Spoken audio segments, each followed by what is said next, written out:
have spoken and written about the issue of white flight. Was it inevitable? Was it preventable?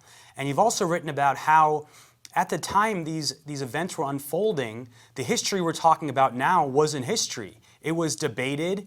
Even conservatives. You talk about HUD Secretary George Romney and Spiro Agnew trying to put a measure on some of these policies that explicitly hurt African Americans, and that could have even prevented white flight. It was not inevitable. Can you talk about this episode and what the impact was that efforts to stop explicit policies that were discriminatory were eventually blocked by President Nixon?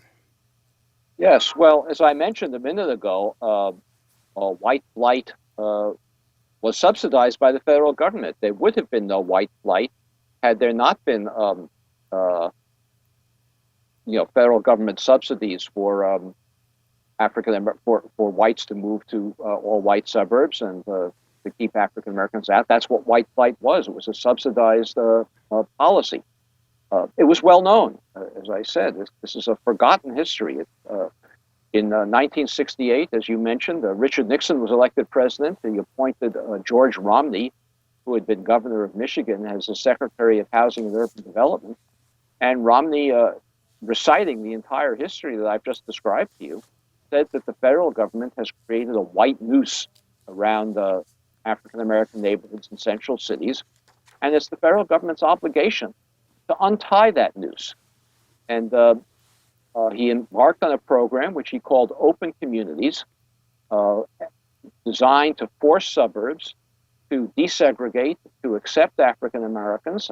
This program required suburbs, for example, to repeal zoning ordinances that prevented the construction of single-family homes on small lot sizes, or prevented townhouses or other forms of construction that working class and lower middle class families could afford. He required the suburbs to accept subsidized housing from the federal government and to accept their fair share of public housing.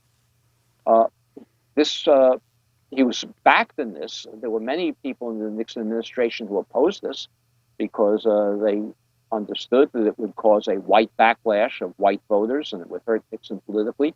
But he was supported by a few people in the administration, chiefly Vice President Spiro Agnew, who had been Baltimore County executive and had fought as Baltimore County executive with suburbs that were practicing segregation policies, because the segregation that these suburbs were practicing was forcing the kinds of problems that you described before to be concentrated in the city of Baltimore.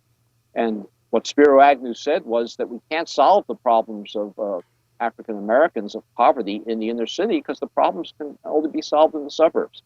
Well, Agnew and Romney didn't win that fight. The political advisors to President Nixon persuaded him to rein Romney in. Romney's program, which he had called Open Communities, was canceled. Romney was forced out as Secretary of Housing and Urban Development. And we've had nothing as so aggressive since to desegregate metropolitan areas.